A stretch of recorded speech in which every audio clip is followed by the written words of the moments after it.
Welcome to 701 Civics, the show that seeks to provide listeners with a greater understanding of state and local government in North Dakota.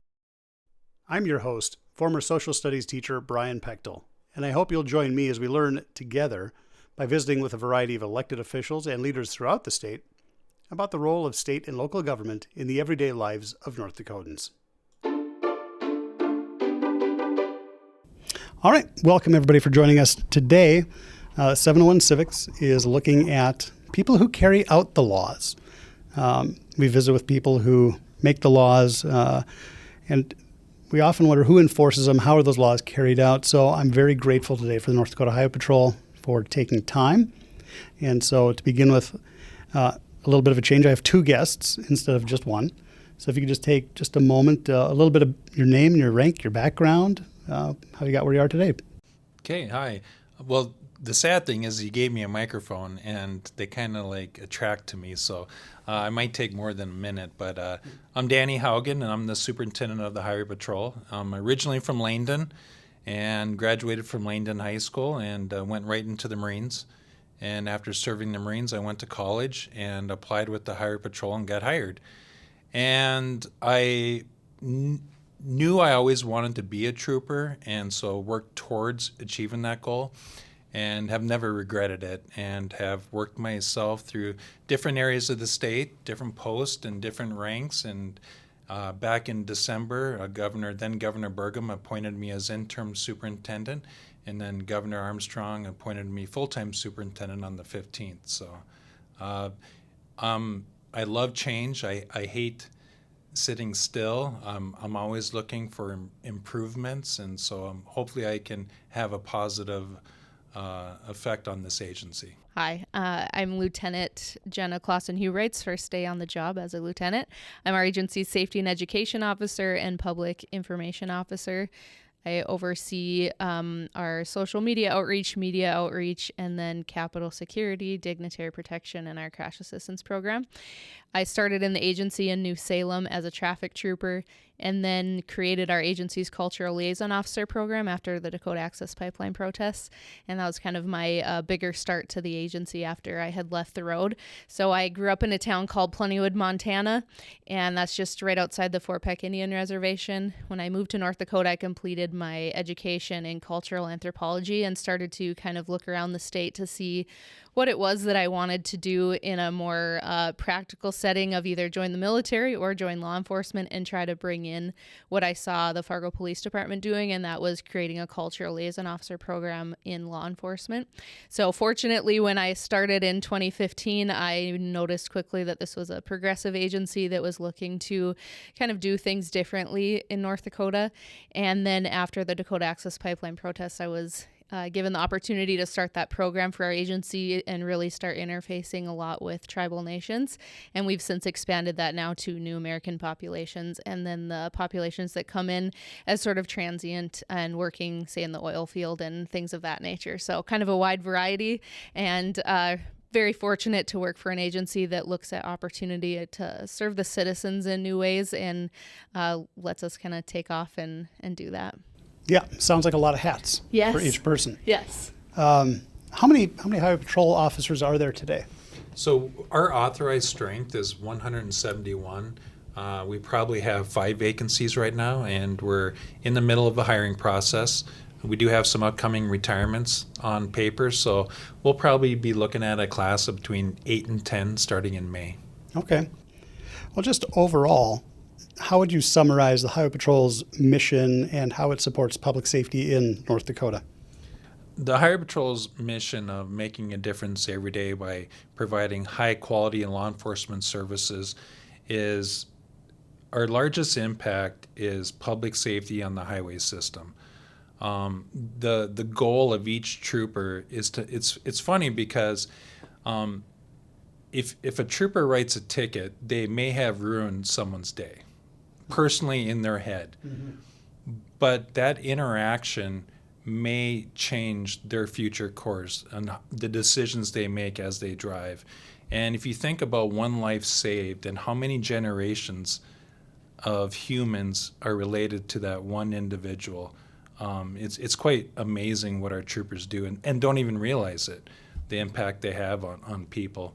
And so the fact that they go out day and day to improve people's lives by trying to keep them safe, and traffic safety, although is our primary mission, there's so much more what our troopers do day in and day out. The education aspect, the assisting other law enforcement agencies, and everything. Great. So what strategies does the Highway Patrol use to foster trust and collaboration with those communities that it serves? On a personal level, on an individual level, we really encourage our troopers to become engaged in their communities. We want to see them coaching youth athletics. We want them belonging to civic organizations. It's a lot easier to get buy-in from the community you live in when they trust you and befriend you.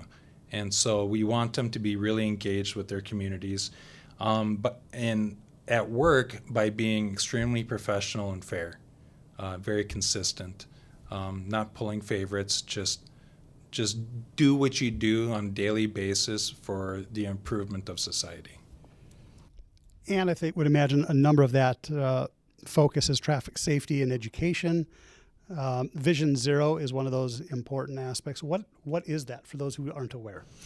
The Vision Zero initiative is a national initiative to try and get fatalities down to zero. Now, as a realist, I know that will not ever happen, but it's a goal, and it's a goal we have to fight for every day. Usually our fatality rate in North Dakota is around 100 to 125. And it fluctuates every year, and you can't really pin to why. It can be a bad winter, it can be versus a good winter season, but our goal is always to get us down to zero. It also involves federal DOT grant money, so when the troopers, we're always being asked to do more with less, and our agency isn't really growing because we live in such a fiscally conservative state.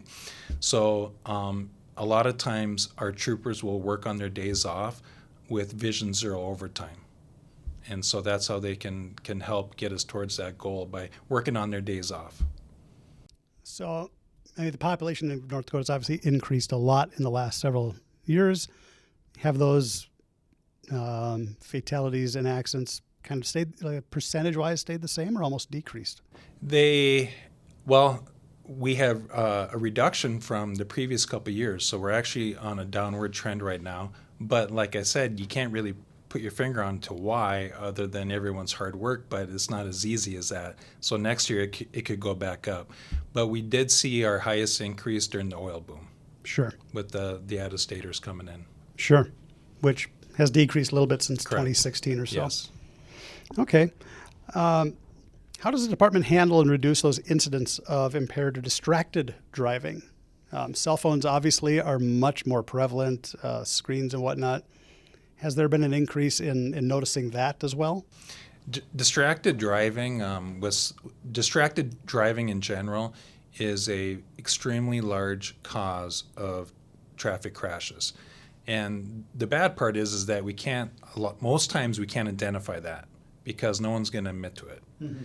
And a lot of times there's no way for us to prove it, but whether it's looking in the mirror, looking down, changing a radio station, or reading a text message you got, there's so many distractions in these nice motor vehicles that we have now. Mm-hmm. And so we do have troopers that go about looking for distracted driving, but proving the law that they committed a violation of the law has gotten extremely difficult in the court system, and so it's sometimes frustrating for us. Sure. And that certainly affects the younger generation. As we said, you do a lot of outreach with schools and so forth. How do you get that point across to younger people? Sure. So we partner with Vision Zero. They have started to incorporate Vision Zero schools where they partner with high schools to get those more unconventional leaders out of high school systems, whether they're an athlete, they're highly involved in an arts program, and get them to identify what's most important for the students in their area and pick a safety message. And a lot of students will now pick distracted driving as one of those safety messages, or impaired driving. The students get to think about what their safety message is going to be and then build that safety message with the Vision Zero team and with the Highway Patrol, and then start safety events and bring in speakers and things geared around that topic. But it's led by the students, because kids, we found, will listen to kids better than they will listen to somebody in a uniform or somebody who's employed by the state to go and talk to them about why it's dangerous to drive distracted or to drive impaired. And then also trying to just give them examples that they can either physically see or consider in their personal life. So we talk to them about, close your eyes for 3 seconds and you're driving 65 miles an hour. That's about the time it takes to look down at a text message and construct a thought, and you've made yourself all the way across a football field, for example. Most of them are familiar with how big a football field is. They're familiar with texting and probably texting and driving, unfortunately. And so that gives them kind of that perspective on what it feels like. And then talking to them too about conversations to be had inside vehicles when you feel unsafe, whether that's with your friends or with your own parents sometimes, where, hey, put your cell phone down, or everybody needs to put their seatbelts on, and just giving them ideas on how to start those crucial conversations. It seems like it drives the point home just faster when they're hearing it from their peers rather than from adults. Sure. One of the increased areas most people see, because we read the newspapers, there's certainly an increase in drugs and so forth throughout the state. How does the Highway Patrol take part in maybe not solving the situation, but patrolling and getting that under control?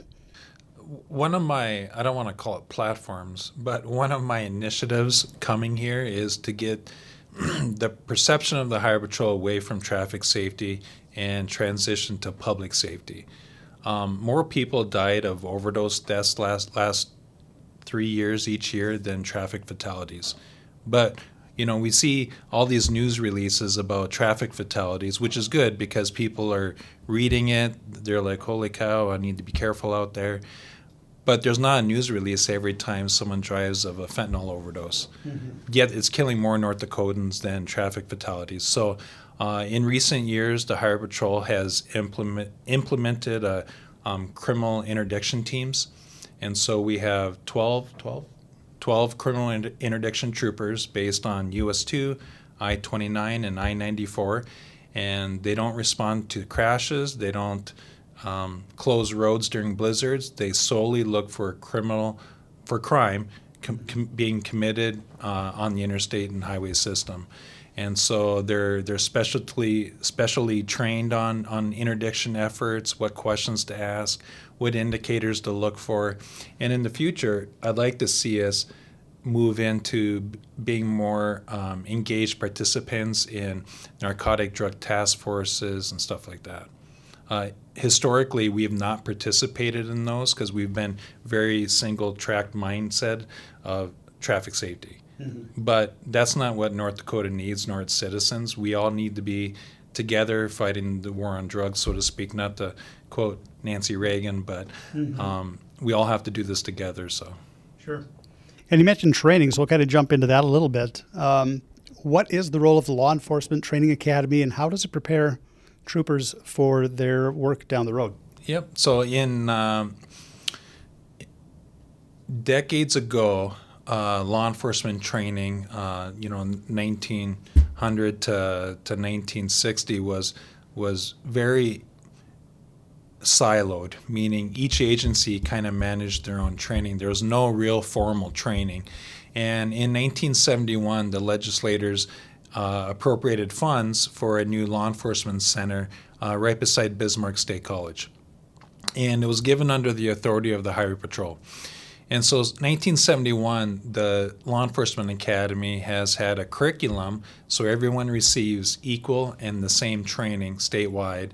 and we provide that training at no cost to the city or county. So if Eddy County Sheriff's Department hired someone, they would send them to us for 12 weeks, and we would house them, feed them, and provide all the training at no cost to the local political subdivision. And so the academy also, probably even more importantly, offers continuing education.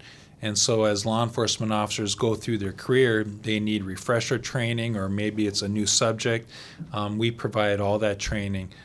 So there could only maybe be 100 students that go through our basic police academy each year, but over 1,200 police officers come through that academy for training each year. So most of it's continuing education.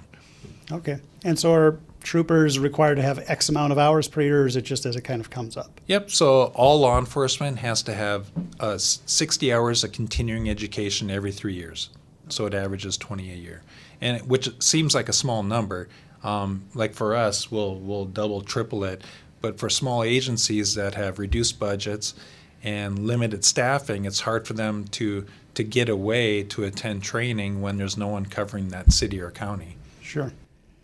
So when you're going out, or I guess maybe looking at the recruiting of new troopers and so forth, how does the department, or how does the office look as far as getting a workforce that looks like most North Dakotans? And that's changing a lot in the last 15, 20 years. Sure, yeah. That's kind of one of the hats that I've worn over the last few years. So the Highway Patrol a few years ago signed on to the 30 by 30 initiative, which is to try to see 30% of recruit classes be represented by women. Now, again, it's a goal. It's difficult to get women into law enforcement, but we found that putting ourselves in situations where more women are present was the number one thing. And we saw our increase in applications just by making sure we get in front of people in different majors. So criminal justice, we have that dialed. We certainly pay attention to criminal justice field still, but why don't we look at nursing programs at the National Guard when people are transitioning into civilian careers, things like that. And we started to see more women coming in the door. And then we also started to look at just the diversity makeup racially of the Highway Patrol as well. We have overlapping geography with 5 tribal nations, and how do we start to get more people in the uniform that represent the community we serve? And that was a lot of community outreach. We go to almost every single powwow in North Dakota at least every other year, and now it's a rare thing to not see a trooper at one, which is kind of cool. But the conversations that we have there is a lot of people want to see people from their own communities working for our agency too. And we're fortunate for that, is we are across the whole state. So if somebody wants to work for us and they want to work from home, and maybe that setting is very rural, chances are we'll have a post location either open there or open for them within a couple of years to transition into. And so just getting in front of different communities and having different sort of offerings has certainly helped. And then really holding up the troopers in our agency that already represent that, and trying to get them in front of groups, if that's something they want to do, of course, but to get them in front of groups so people can see themselves in the uniform. I started 10 years ago, and the first time I saw a female trooper in uniform was about 6 or 7 months into being a trooper, and it was kind of an aha moment for me, like, okay, great, there's other women in this agency. I knew they were here, but to actually see another female trooper and to be able to talk to them was huge for me. So now, too, when we get people to apply, we try to pair them up with somebody that they might jive with, or they have some similar even interest to get them through the application process, and kind of have a mentor that isn't necessarily their, what we call the backgrounder, who's digging into their history to see if they should come and work for us, but rather just somebody that they have things in common with. And that's helped us increase our diversity. We still have a long way to go, but we've started to see a difference by doing those things. Sure. And we've made some big changes, which are easy changes. They make sense. The Jenna's hairstyle today, that was not allowed by a policy not too long ago. You couldn't have hair below your collar. And so Native Americans can have a more traditional hairstyle nowadays. And so we're trying to do things to be inclusive, to make people want to work for us and be happy. So. Since we both touched on it a little bit, there are 5 reservations in the state. Yes. They have unique relationships with the states themselves, and certainly with law enforcement. Can you touch on that just a little bit? So I'll let her answer, but I'll give my, that's her forte. But I will say that our goal is they are citizens of North Dakota. Yep. And they deserve public service from us. There's some legality preventing us from providing services on the tribal lands without a memorandum of understanding. So our goal over the last 5 years, Jenna's main goal, has been to get memorandums of understanding with tribes, an agreement, so to speak, and so that we would be civilly covered by our attorneys. Our goal has never been to enforce traffic law, so to speak, on tribal land. But what we want is the ability to go there and help them with anything they need, whether it's a search for a missing child or a search for a criminal or traffic crash investigation. And so we have 2 MOUs done, and they're working great. So we have to continue to forge relationships built on trust with the other tribal nations in order for us to get MOUs with them. And it starts with trust. So it involves us going to meetings, endless meetings over the years so that they can get to know us. And Jenna, I'll let you. Sure. So, like I'd stated earlier, I started our cultural liaison officer program shortly after the Dakota Access Pipeline protests. And we have this forward-thinking leadership that allowed me to kind of propose what this program might look like and then build it after the fact. And so that started by me going to tribes, but by myself, just having conversations about what this program could look like. And it was imperative that we didn't go there with an agenda on here's what this program includes. Is there something in here that looks like it could be of benefit? Instead, it was, we're creating this program and we want your input on how the Highway Patrol can partner with you. And we started looking at our list of needs, basically, and the needs assessment of tribes and the needs assessment of the Highway Patrol were very similar. Safer roads, less drugs, less human trafficking, and a safe place for our kids to be raised, basically. So it was, again, years of just relationship building and trust building, and then we got to a point where it was, okay, let's have conversations about what memorandums of understanding could look like, jurisdiction agreements in another sense. And that was, let's figure out how to respond to emergencies, make sure everything in the dust is settled, and then figure out who has the authority to, say, arrest somebody or take somebody for medical care, et cetera, after the fact. So it used to be when somebody would call 911 and they overlapped with tribal lands, they would say, are you enrolled or not? So are you enrolled citizen of a tribe or are you not? So they could send the right services to them. But it was understandable for people to be taken aback by asking that question, like, why does it matter? Just send somebody to help me. Do I get different services depending on how I answer? But the answer was, we need to send you the right law enforcement officer, the right ambulance or fire department so that you can get the level of service that has jurisdiction to help you, but that might not always be the fastest service. So these jurisdiction agreements help to clear that up, but we weren't able to just go ahead and sign them right away. For one, trust, 2, relationships, but we also had to get some laws passed in order to do that. And so in the 2019 session and 2021 session, we had 2 different bills passed that was partnership between us and tribes to get tribal law enforcement officers and Bureau of Indian Affairs officers covered under North Dakota law too. So these agreements would be 100% beneficial for both sides because we also need help. Troopers typically are out in the middle of nowhere by themselves. Our backup is usually not another trooper, it's someone from another agency. So when we go work at or near tribes, we need those tribal law enforcement officers and BIA officers to be able to come and help us as well. So that helped clear that up. But I always tell troopers when they get involved in this work around the state is once these agreements are signed, the real work begins because we have to use the agreements, work them, and maintain relationships, which is sometimes in the middle of a big arrest or a big incident, and that's where it's really crucial. The time to build relationships is not in the middle of an emergency, which is what we learned a long time ago and now know very well. So Sure. I was at a meeting on one of our tribal nations, and one of the tribal councilmen was voicing a little apprehension about any relationships because he said, I don't want 30 troopers down here writing us tickets. And I looked and I said, in Bismarck, Mandan, at this second, I only have one trooper working. I go, I can't physically send 30 troopers here to just proactively work the tribal roads. So there's a lot of, I don't want to say lack of trust, but misperception of what we want. Because we don't have alternative motives. We just truly want to help the citizens. And that doesn't mean I'm sending 30 troopers down to tribal lands to just paper them with tickets, because I don't have 30 extra troopers. Well, let's jump a little bit, talking about being in the middle of no place.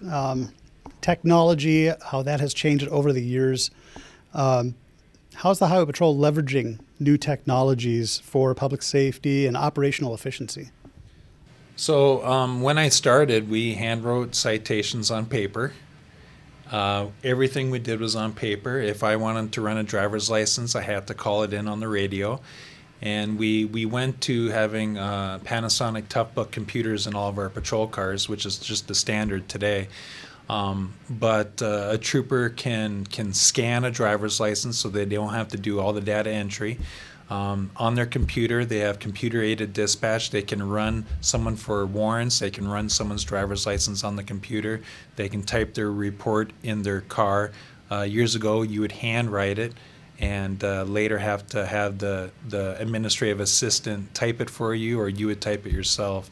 And so now, with all this technology, the troopers are able to do everything themselves, but in retrospect, it's like, well, we're making them do more administrative work than we ever have. And so they're more tied up with their caseload behind the scenes than they are working on the roads. Technology, we have weigh and motion sensors under the asphalt. So I don't remember how many we have, but let's just say around 8 or 10 spots in the state. There's sensors under the road that tell us when an overweight truck crossed it. So if you're working the area, we don't use that to enforce overweight fees on them, but we use that as an indicator to look at that truck, pull it over, if we agree that it looks overweight, and then weigh it. We have C-View, which is a new program for us. It allows our motor carrier inspectors to run any kind of serial number on a truck and also the driver information. And it will tell us where that truck has been in the United States, what inspections has it gone through, the driver, how many violations that driver has. And so it gets a little scary knowing that there's a system out there that knows so much about you, but we also really leverage our drone abilities now too. So it used to be that a trooper would respond to a fatal or serious injury crash and map that scene with a total station, which of course includes standing in the middle of the roadway, more than one trooper. Now we have our crash reconstructionists can throw a drone up and map a scene in sometimes as little as 10 minutes, where you would have stood out there for 6 or 10 hours before getting that same scene, and they can do it safely from the ditch instead. We in the same token have larger drones that aid in search and rescue as well, where they can watch, say, our bloodhound canine handlers looking for a dangerous suspect, and at the same time our bloodhound has a GPS collar on it, so we know exactly where that dog is at and where its trail ran and things of that nature. So technology that I'm sure troopers 20 years ago or even less would have never imagined that we would have had, but has helped us in a lot of way and helped the public be safer, but also troopers in doing their job too. One thing I can think of too that Colonel Haugen's not giving himself credit for is our amount of virtual learning that we do now. During COVID, of course, everybody shut down, but we were, I think, the only academy in the nation that stayed open. We were the only academy in the Midwest to not shut down one day during COVID. And so it was almost overnight flipped a switch to online learning capacity. Skype, first at Skype, and then we went to Teams, and then we paid for a program to do online exams, and so And today, I forgot to mention this, now we're using Blackboard, which is the standard for universities, and so we're using Blackboard to help provide continuing education to the local political subdivisions that may not be able to afford to send people to Bismarck. So technology everywhere. Yes, a lot of good changes. So the legislative session is going on as we're chatting. How does the Highway Patrol manage and adapt to those legislative changes?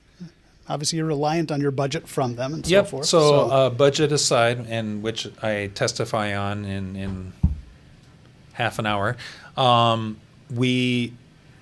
It's funny. It's good timing that you're here today, because today's the day, Monday, where we all sit in this room and the upper management, and we discuss bills that are being testified on this week. Do we support? Are we neutral on it? Do we help write the bill? Do we provide information to try? That's her job, but to try and steer the bill in a good direction. And so when a bill passes, whether you like it or not, it's the law. And so then we have to adjust how we work around that bill. And a lot of times we use our enforcement policy to dictate how we're going to enforce things. We will put out a statement to the troopers saying, hey, this is the new law. This is what it means. We're going to give the public 30 days to adjust to it. So go ahead and stop people for that violation, but let's just give them warnings for 30 days and educate them of the law change.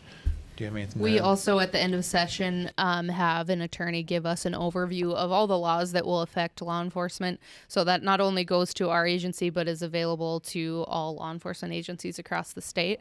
It's usually about 3 hours long and a rapid fire session on what laws changed, why they changed, and what that impacts either immediately or after August 1st when laws take effect from this session. The Highway Patrol is also unique in that we're the security for the building of the Capitol. So while the lawmakers are in session, we're responsible for their security as well.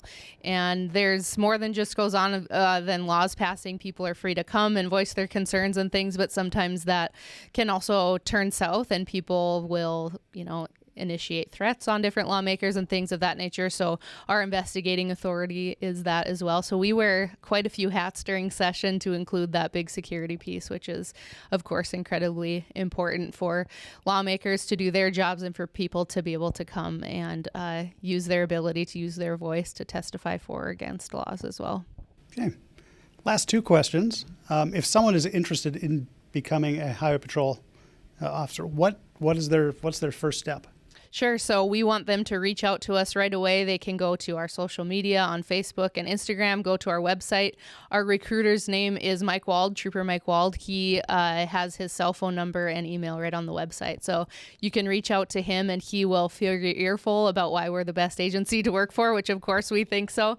And then also just maybe go on a ride along. A lot of times people are interested in law enforcement, but they've never been behind a windshield, we call it. So we want people to get that experience and see if this is a good fit for them. And what better way to get on a ride along. And you can pick the day, pick the time of day or night because we're working all the time. So it's pretty easy to set one up. And then we can also talk to people about qualifications and if they maybe need a little bit more experience or education instead, we can let them know what they can work toward to get into our agency. We also want teenagers to know between 16 and 19 that we have a youth academy to give that early exposure and kind of get people hooked. And it's a 4-day long youth academy at the end of July. It's free to attend. You have to apply online. The application process is open now. And you come to the academy, you stay there overnight. We have you drive squad cars, shoot guns, learn how to wrestle, handcuff, run canines. It's a really good time. The American Legion generously helps sponsor that. And so if there is people that are interested in that, they can find that on our website as well. Great. And the last question. I'd like to ask all the state agencies and so forth. So this one here, if the Highway Patrol ceases to exist and all the functions are then turned over to local law enforcement, how would that affect law enforcement in North Dakota? So I'll address this in a couple of ways. First, at our traditional role of traffic safety, we would see an extreme increase in traffic fatalities and lawlessness on the highway system because the local political subdivisions don't have the staffing to work our roads. They're tasked with responding to residences, commercial buildings, to investigate crimes and et cetera. So they don't have a lot of time to be working traffic safety. The biggest attribute for us is our ability to put assets on site are beyond reproach. We have, do you remember the riots in Fargo a few years ago during the George Floyd? Within hours, we had 75 troopers in downtown Fargo. Within hours. There is no other agency in this whole state that can put 75 police officers in one location within hours. and that goes with DAPL too. The amount of officers we were able to rotate in and out for that 7-month period, no one else can do that. And so we feel that well, life would end without us. Since Hopefully the legislators are listening. They're going to pass our budget soon. Since we also run the training academy, that would be a huge piece too. All that training would have to go back to those local agencies, like before the training academy existed, and you would see just a variety across the state in that way. Got it. All right. Well, I really want to thank the both of you very much for taking time out of your busy schedules, again, during session. They were finally able to get together, so I appreciate that. And thank you both for all of the work that you and the troopers do throughout the state. Thank you very much. Thank you.